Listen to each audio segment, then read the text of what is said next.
Hey there, super friends. It's Joey with Last Point Gaming. Today is Wednesday, December 4th, 2019. How y'all doing today? I recorded an episode yesterday and didn't end up publishing it. It was bad. But, luckily, Girly McBabyface actually slept last night, which means I actually slept last night. And the whole world rejoiced. It's awesome. So, I'm much less foggy this morning. And I actually, have things I want to talk about. So, I plan on mostly talking about the legacy thing.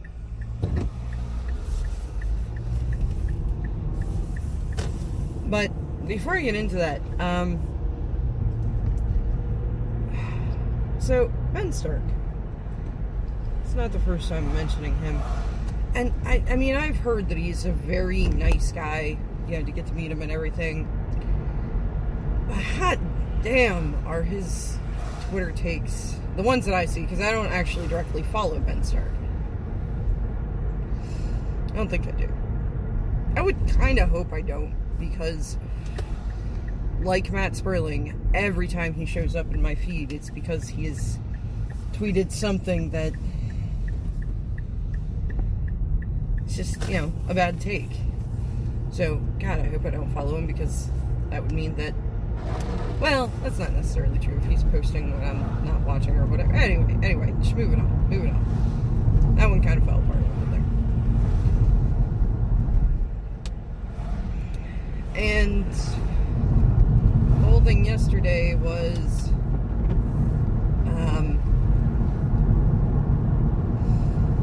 streaming on your off days is actually worse for your growth than just taking the day off.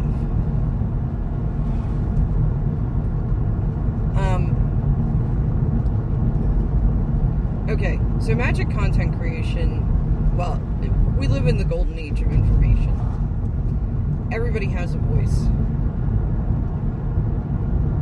Some people's voices are louder than others, and that's what you're competing for. You're competing for the highest stage, the biggest megaphone, whatever. But because everybody has what they need to throw together a crappy, zero production value podcast while they drive around places, it's competitive to try to do this professionally.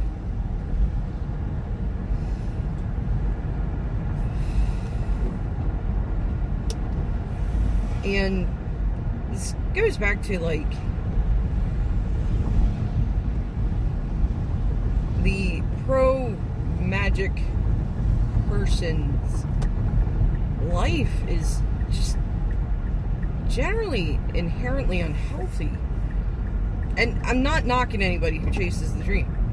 I'm not saying that.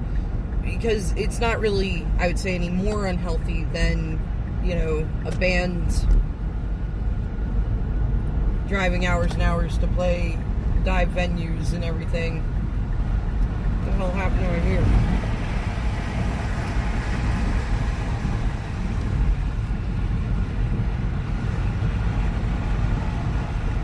Fuck, what is wrong with my mirror? Must have bumped it when I was cleaning off the stuff. Okay. We're not gonna die today, folks.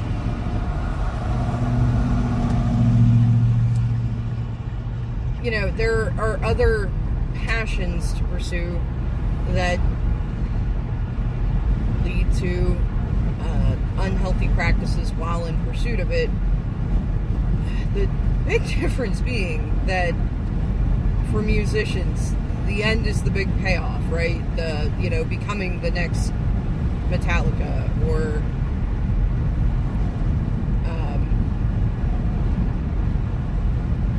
wow. Yep. We just stopped there, I guess.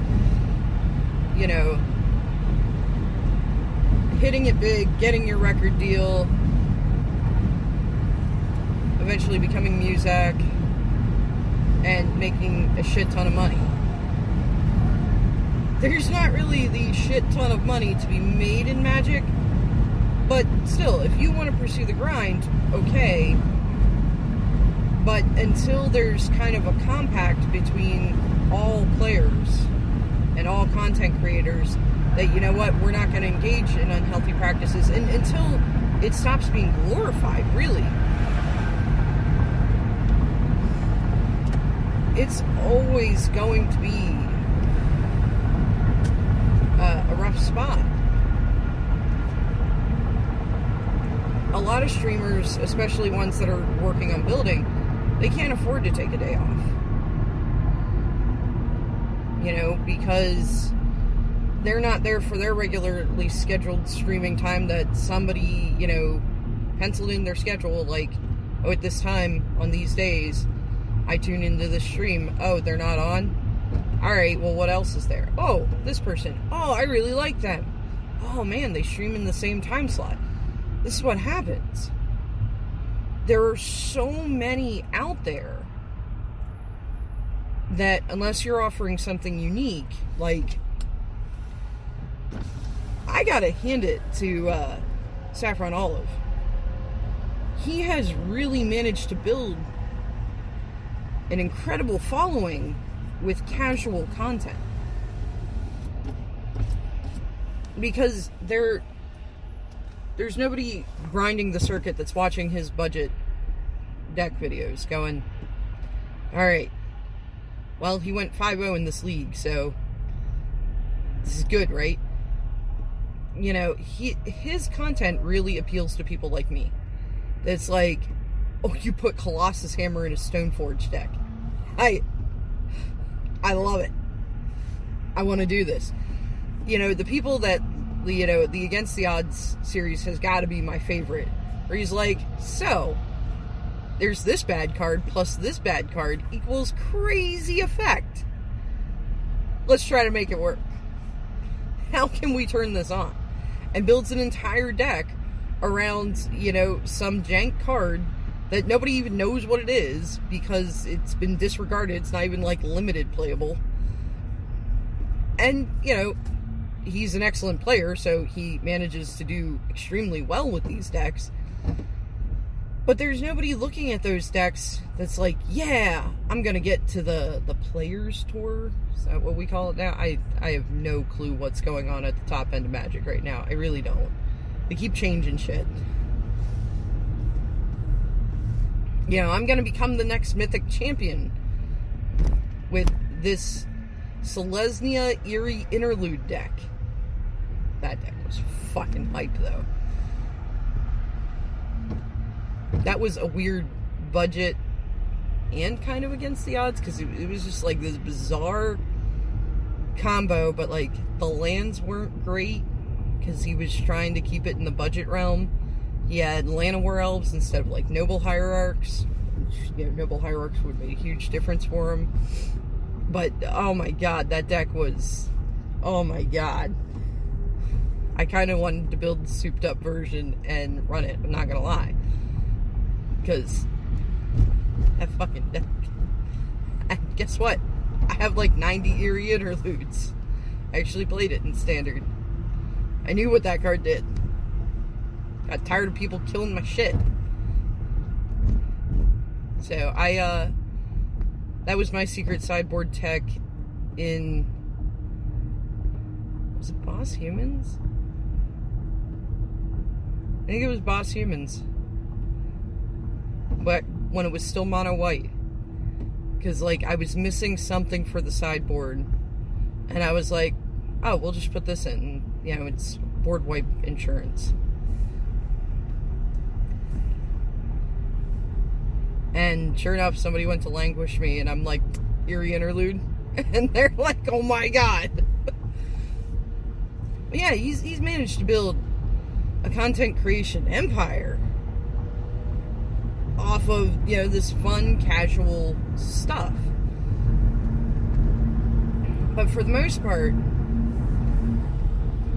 people are looking for, you know, top-end streamers like,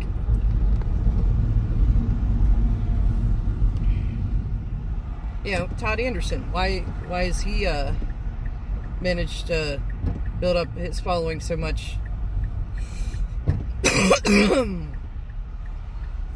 since becoming a full-time streamer. Hi, jackass. Well, because Todd Anderson is a very... Yes, come on. You can do it. I will let you in. You didn't try to kill me, so I will actually let you come in. But yeah, Todd was a known quantity in the Magic content creation community. He's been writing articles for SCG for years. He, was a badass player on the tour. And no, he doesn't seem to play paper tournaments as much. He, it seems like when he hits those up, he's doing commentary now. But I mean, I can understand. I remember talking to Vintage about it. And, he does commentary more than he competes now. And he said, yeah, it's a lower payout than the top end, but it's guaranteed money. So, but people, know who he is. He already had name recognition. Same with Ben Stark. And I'm not saying he didn't work to build his streaming community and everything by any means, but his vantage point is very skewed compared to somebody trying to make their name now. And I don't think Ben's an asshole or anything. I think his perspective is from this lofty vantage point, and he maybe has some difficulty understanding just how high up his vantage point is. It's like, I spoke way before when Brad Nelson got pulled into the MPL and had to start streaming, and he started streaming Arena. He talked about how, they didn't get, MPL members didn't get loaded accounts or anything like that. They had the same account as everybody else.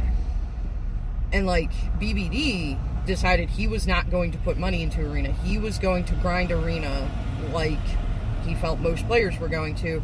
So he had a real understanding of what it was like.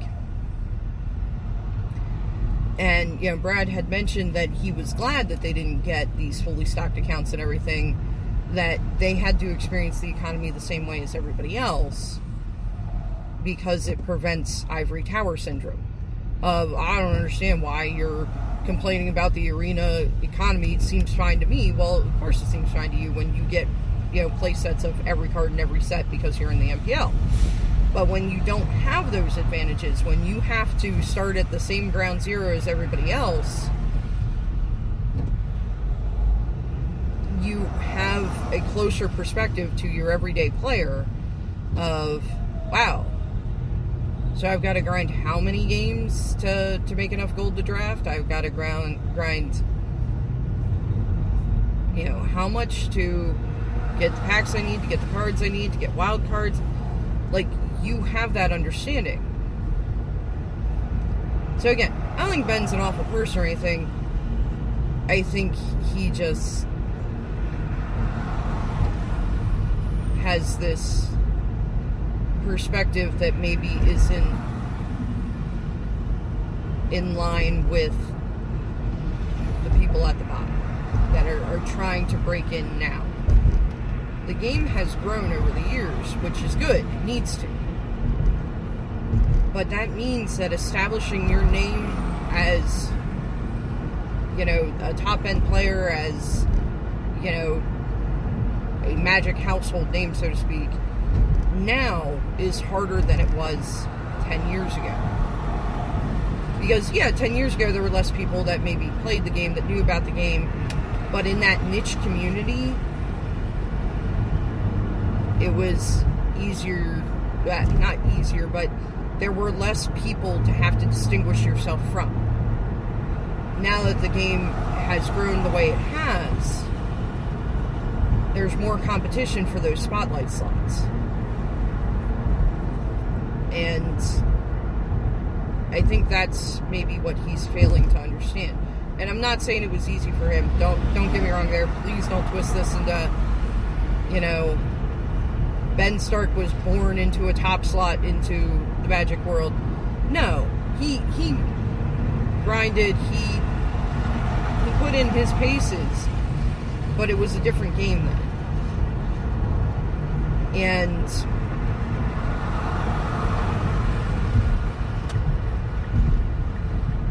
I think he may be failing to understand how the landscape has changed.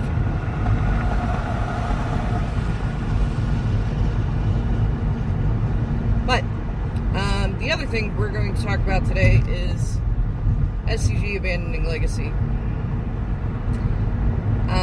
I feel for Legacy players. I really do. It's really gotta suck. I get it. You spent all that money, you're so invested in the game, and now your format's no longer being supported by the tournament series you prefer playing in. So, let's just start there. That I understand, and none of this is, quit whining, you big babies. I understand, and it does suck, and I appreciate that, and I feel for you. However, it's what makes the most sense for SCG. So, this is on a couple facets. One, SCG's main impetus at any given tournament is to put butts in seats. Actually, they probably don't care about that so much as have people pay for entries. And I'm not saying that to be a douche. Like, no, they need to make money off these things or they can't do them. So, they want to profit off their tournament. They need to get as many people enrolled as they have capacity for, obviously. Or, you know, I'm sure there's a break even, like we need X players enrolled.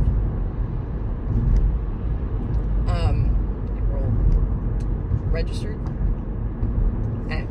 We need X players to break even on this. We need Y players to hit what is considered our minimum acceptable profit point. And once we are no longer hitting that Y number in a given area, we will stop.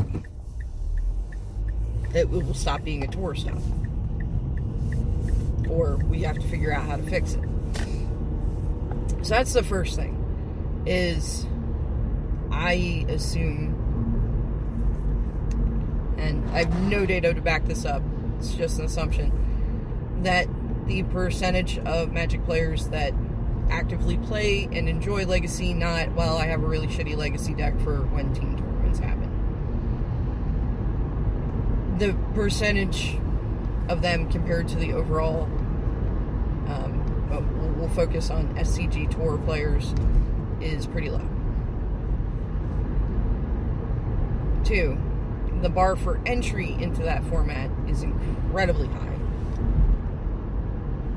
And, you know what?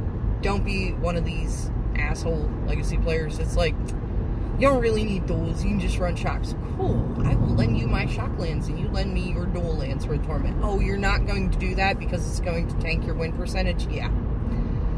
I played Red Green Tron for a minute in Modern. Now, it was very watered down. I didn't have Karns, so I ran 4 Ugins and 3 Worm Coils instead of the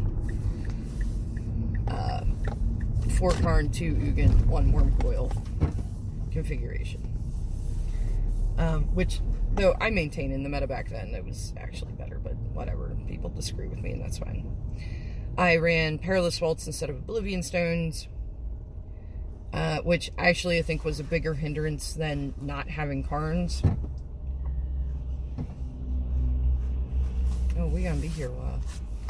Okay.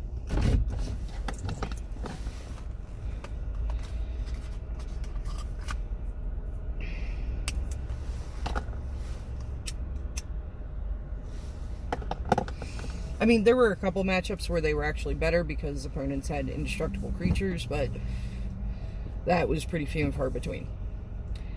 But the biggest thing was I didn't have Grove of the Burn Willows.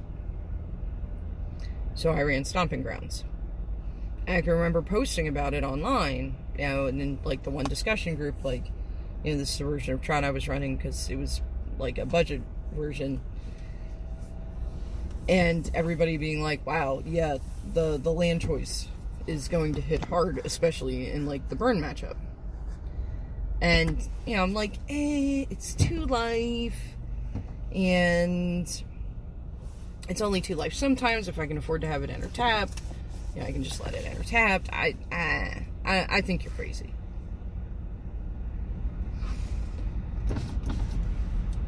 Nope. It definitely, especially in the burn matchup, but really any aggro matchup, because Tron is not an aggro deck. It's very controlling deck. You know, it works. Red-green Tron was, I don't know so much about mono-green Tron, but it actively works to control the battlefield. No, it doesn't prevent you from landing spells, but it just kind of kills your shit over and over again.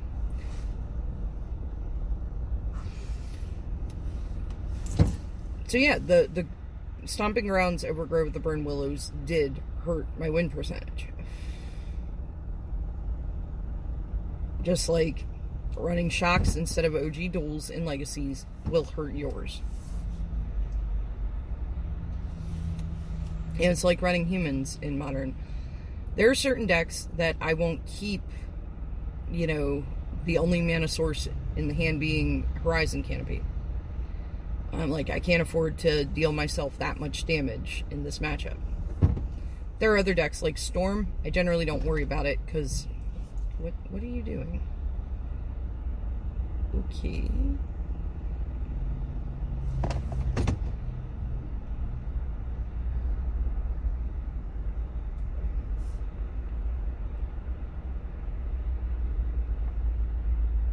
I don't... What? Okay. Okay. Anyway, the Storm, you don't generally lose by a couple points.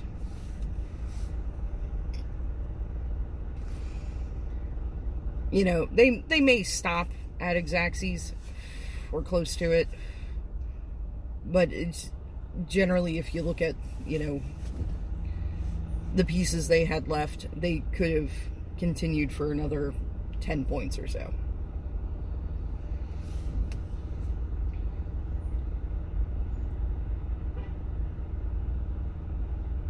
But, so I really hate the, just play a budget deck. I mean, if you're looking to play a team tournament, fine, yeah, I get it. But it's a really disingenuous response to people saying, yeah, I can't afford to play Legacy. Well, just play this shitty deck. No. And the thing is when... It would be one thing if Legacy was the only option, but it's not. And when, for the cost of 2 of your lands, maybe 3. I'm really not up on the current prices of duels. For the cost of less than 5 cards, your top-end cards in your Legacy deck, you can afford an entire Tier 1 Modern deck. And there's plenty of Modern support in the tournament series. You know, it just makes much more sense.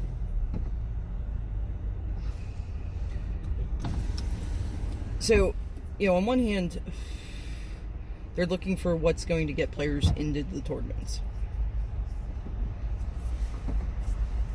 On the other hand, SCG is a card store.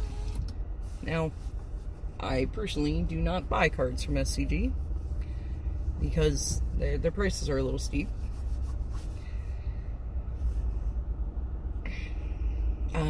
Now, their shipping's faster and everything. Like, I can depend on getting cards quicker through them than I can TCG Player, unless I want to pay, like, obscene shipping. But, I mean, first and foremost, I buy from my local shop. Obviously, like, you know, I want to support the shop and everything. But outside of that, I mostly buy off TCG Player. But I do know people who buy cards from SCG, and they, you know, they are a very large store and everything. So, hold on a sec. So they're also interested in supporting the formats that are going to sell cards. Pioneer is going to sell a lot of cards for at least the next year or so, while everybody's buying back everything that they liquidated, that was worthless to Modern and rotating out of Standard. So they want to cash in on that format, absolutely. And that leaves the question of, so if they're going to cut a format in, especially the team tournaments, for Pioneer, which format? Well, they're not going to cut Modern, because Modern somehow has become the least disgusting format, outside of maybe Pioneer.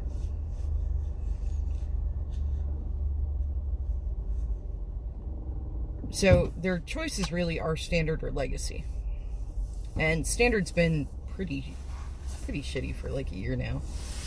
I mean, I honestly, maybe not a year. It's been over 6 months. I can't actually recall the last time that we easily fired Standard. Now, we fired it a couple times in the last, 9 months, but it's been because I've convinced somebody to come over from Modern. I happen to have a reasonable Standard deck on me, because, we took Boo to Philly, and she played our Standard seat there. So we had Aaron Barich's Burn deck. Alright, I'm gonna pause y'all again real quick. So, I know the 1 week dealer had a box of crap behind the counter, and I was trying to woo somebody into playing Standard, and I was like, yeah, hey, there's this cute jank. So dealer usually has at least one deck behind the counter that, it's not that it's a bad concept or anything. It's a deck he's tuning. So in its current state, it is not fantastic.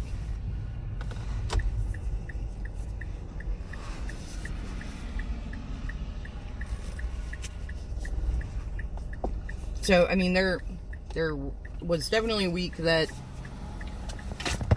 the one player's like, I don't know, I would play Standard if there was a real Standard deck for me to play. And I was like, well, here, you take the mono red deck. I'll take the crap fest from behind the counter.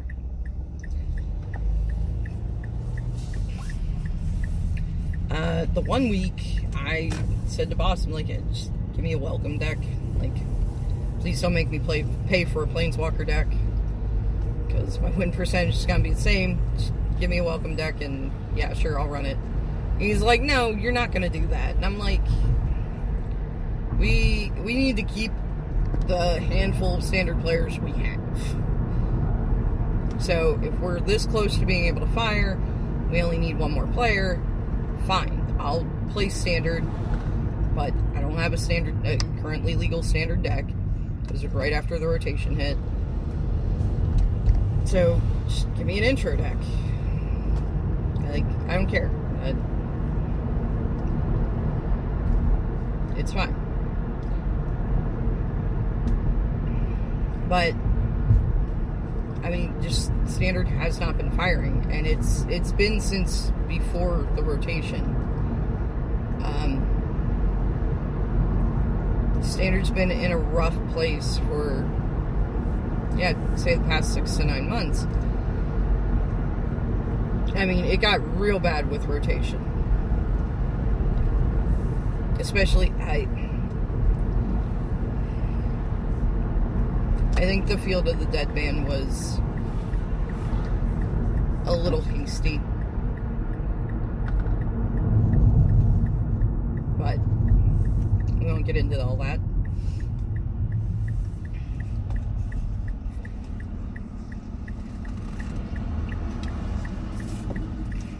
So do you cut Standard or Legacy? Well, that really comes down to which one sells more cards. Standard.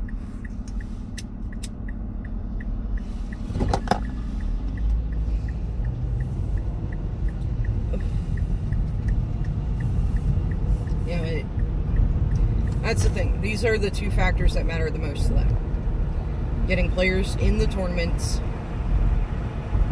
and selling cards. I know I saw, like, Legacy players saying, oh, I'm going to boycott SCG until they bring back Legacy. Again, I feel for you. I really, truly do. Like, I'd be pretty jacked if SCG decided to cancel Modern. You know, it's become the format that I play the absolute most.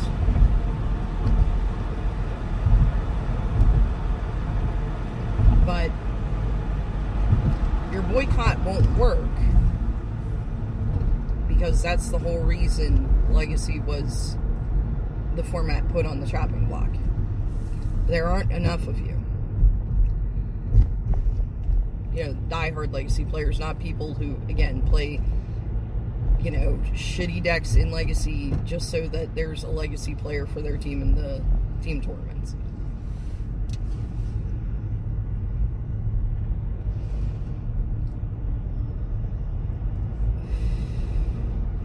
Now, as far as there not being Legacy Classics anymore,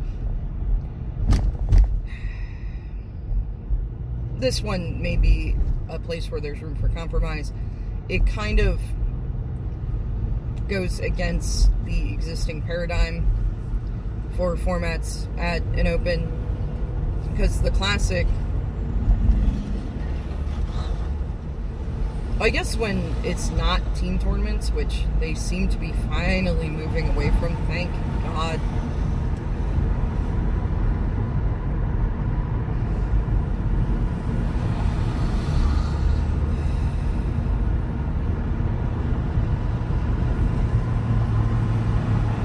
And the thing is, like, I get the appeal of team tournaments because you end up with more people paying to play overall than for any specific format, because, like, if the next Open near me is Standard and I really want to go to it, alright, I'll throw together a shitty Standard deck, whatever. I mean, I also really don't care about my win rate. Like, I'm not trying to day 2, I'm not trying to top 8. I am playing for the joy of the game and to squeak at people from the internet. Like, that's why I'm there.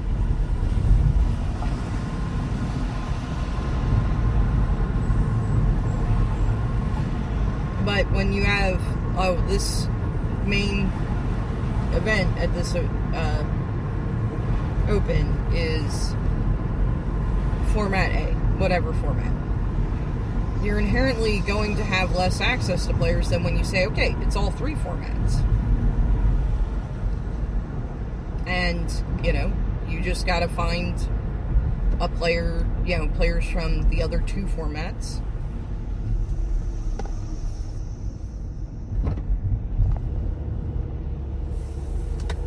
And everybody gets to play the format that they want. Sometimes. Sometimes you get stuck being the standard seed on your team.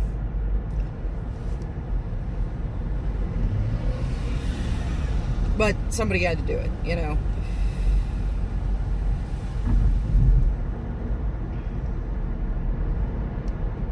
Like, we had to have a standard player. None of the 3 of us actively played standard. So, that was fine. But in any case, the classics have always, you know, there's the one of the main format. So everybody who scrubs out of day 1 on the main event comes back Sunday, especially, you know, if they had to travel to get there and they're going to be there that day anyway, sure, might as well play in the classic.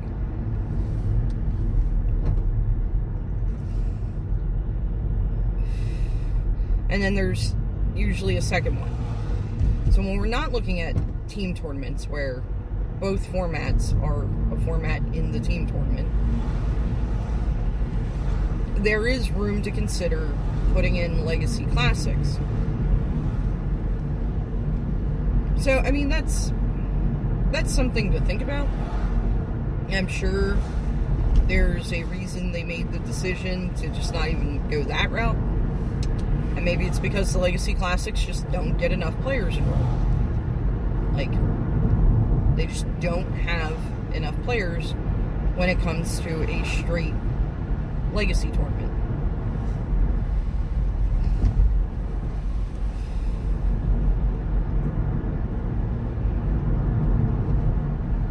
So again, I feel for you, and I think it really sucks for you, and I appreciate that. And again, I'm not of the opinion that, oh, you just need to calm down and stop whining. No, you put a lot of money into being able to play Legacy, especially if it's actually your preferred format. I don't know what that says about you as a person, because, I don't know, everybody I know that plays Legacy, kind of hates it.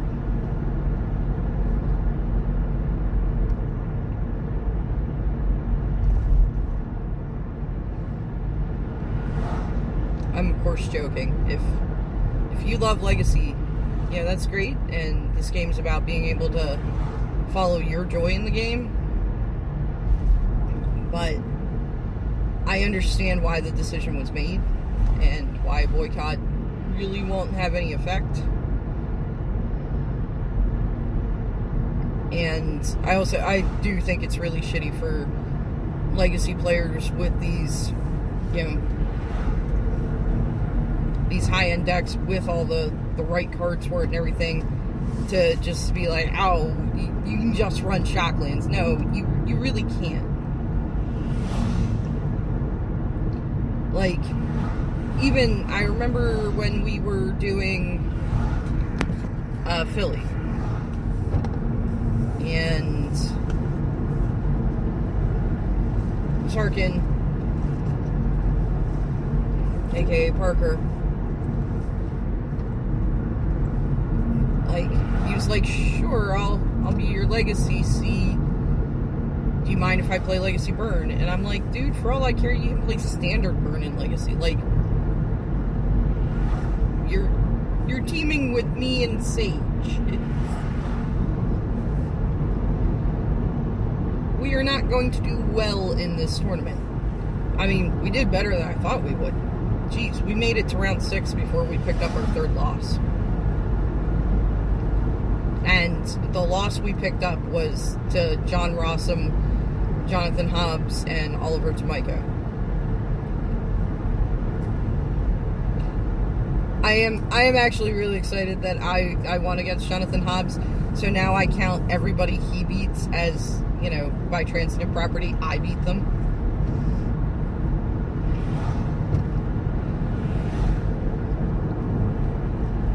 But, I mean, ultimately, it was the Human's Mirror, and I think I won the die roll on it. So, that did a lot. Variance, the hand of variance definitely touches this game pretty hard. But anyway, Parker lost to Rossum, Sage lost to Tomiko. Okay, yeah, that makes sense. Checks out.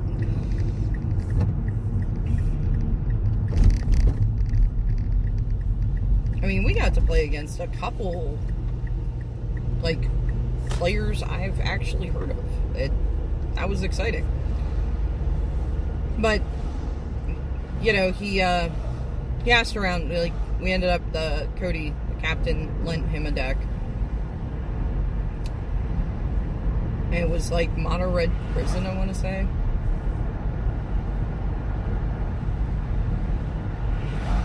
Which, God, I would never want to play Prison. But, I said to him, well, Legacy Death Shadow should be okay, right? Because it mostly runs Shocklands. I think I have 2 Underground Seas that you could borrow for it, if I can convince Husband to lend them to you, because I think technically Husband has 2 Underground Seas. And he's like, yeah, how many Force of Will do you have? How many... there are other cards in that deck that are prohibitively expensive. So it's not even just the lands. I mean, honestly, the reserve list pretty much killed Vintage, and now Legacy's on life support. And the reserve list is a large part of the problem there. Because there are certain cards that you need to compete that there will never be more copies of.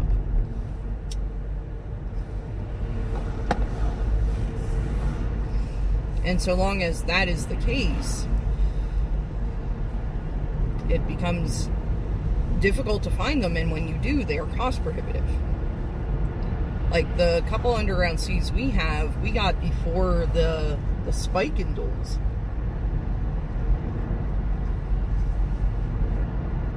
And we still paid like somewhere between $300 and $500 a piece for them.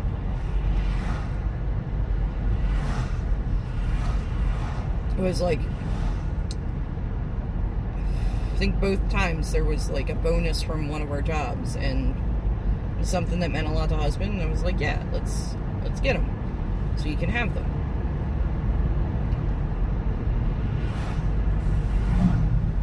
But Legacy is definitely a prohibitively expensive format when you have so many more accessible formats that are also non-rotating. Because, like, you know, it's one thing to be like, oh, well, I mean, I can buy a standard deck for $500. And you're like, yeah, you can buy a standard deck for $500 that's going to be good for at least 3 months. At most 12. Or you can spend, say, $1,200 on a modern deck that, so long as it doesn't get too uppity in the format and doesn't get something banned from it, it's going to be good forever. Well, it's going to be playable forever. And the wheel of modern, you know, ticks and everything, so, like, I picked up Storm because it's pretty cheap to pick up most of the cards for it right now, and we had 3 of the 4 Manamorphos we needed, which were the big money card from the deck. We finished out Storm for less than $40. And I wanted to move on to something different, get a feel for something different, you know, really break out of my traditional archetype. But it's not in a good place in the meta right now, especially my local meta, because we have so many Storm players. Pretty much everybody who plays green has fucking Weather the Storm in their sideboard. Yay.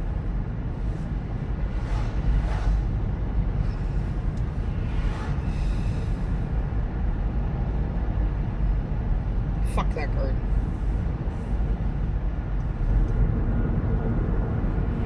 Seriously, fuck that card.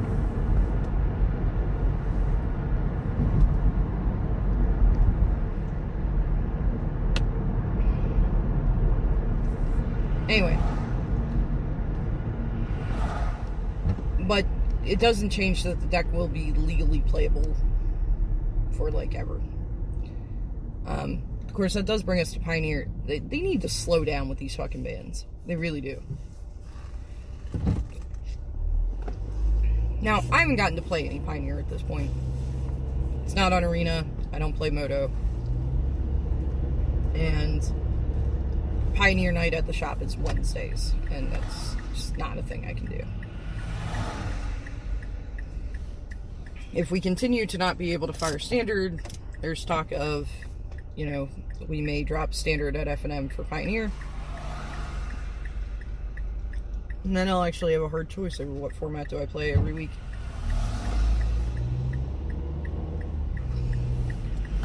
So, I mean, I don't know how problematic any of these cards have been. But we're getting to the point that, like, okay, the mono green deck, the original that Todd Anderson played through that PTQ, was insane.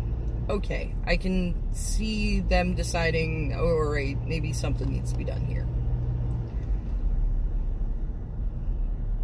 Saheeli Cat, I was intrigued to see how that did, because, yeah, there are more answers to the combo now, but they also have Baby Teferi now to protect it.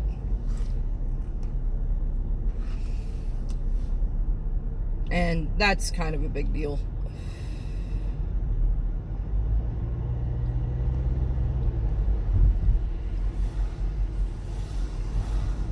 God, I really dislike the static ability planeswalkers. I really do. I dislike that whole concept. But again, you know, they gotta push their design spaces and everything and try new things. So I get it, but I hate it.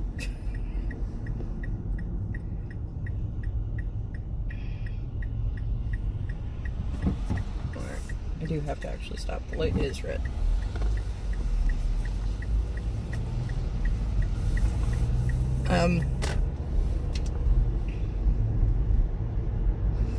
And it seemed like they finally did enough to curtail mono green, and then mono black popped up, and now they banned cards from that.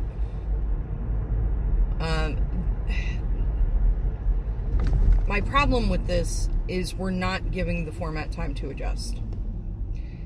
And yeah, they have a lot more data to work with Moto and everything. You don't have the paper tournaments, but they've also become very tight-fisted with the Moto data.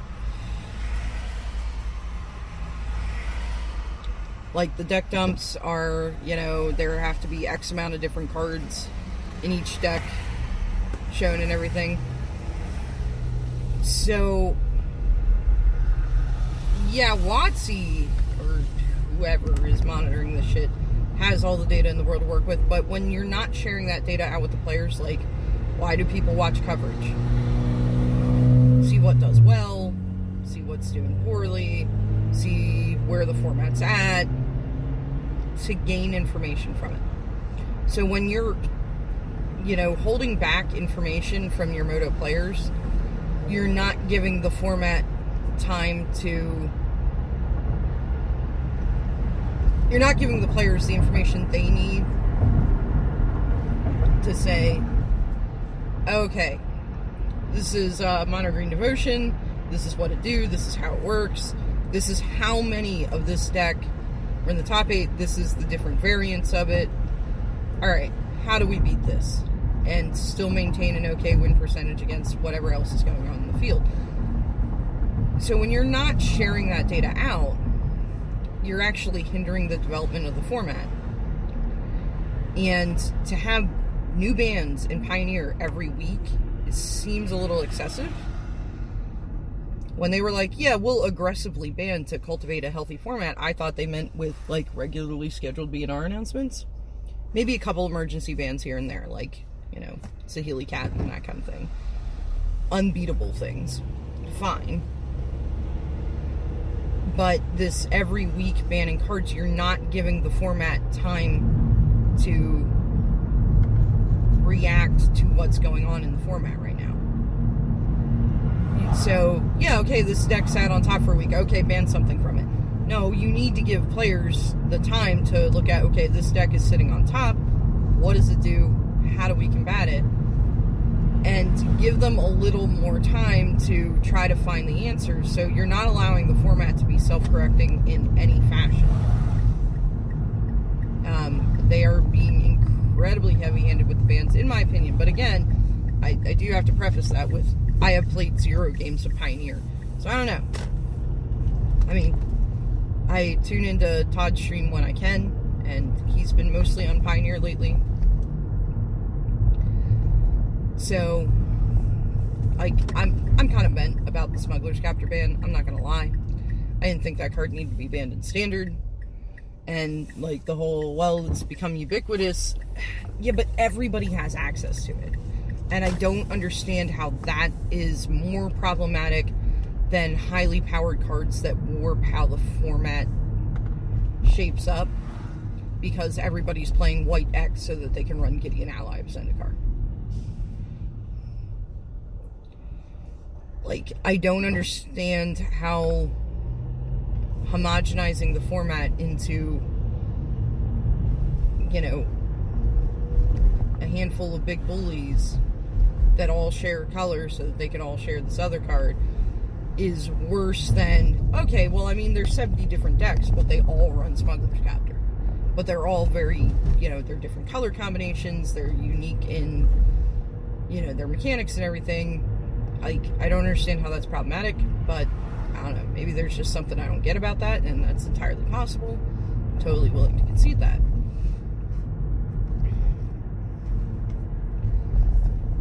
But when they keep banning whatever deck is at the top, it's going to be really hard for people to be willing to buy into this format. When it's become like Game of Thrones. Like, oh, this is my favorite deck. Crap, I like a deck. Oh man, it's banned.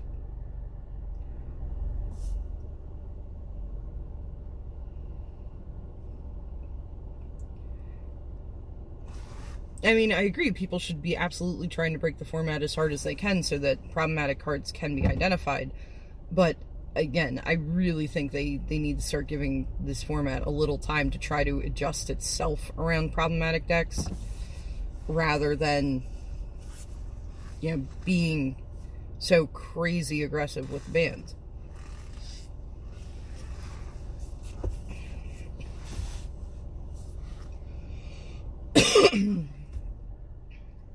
But I haven't listened to the new episode of Pioneer. I listened to last week's episode yesterday. I'm hoping for an update on, how the Utah Jazz are doing. It's become very important to me. Thank you, Ross Merriam. I never cared much about sports in general, but basketball was definitely at the bottom end of shit I can even pretend to care about. But Ross has made me invested in the Utah Jazz. Why? Why'd you do this to me, Ross?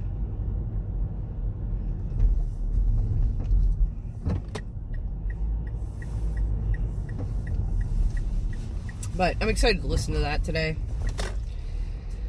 But anyway, that's where we're at. I'm finally back home.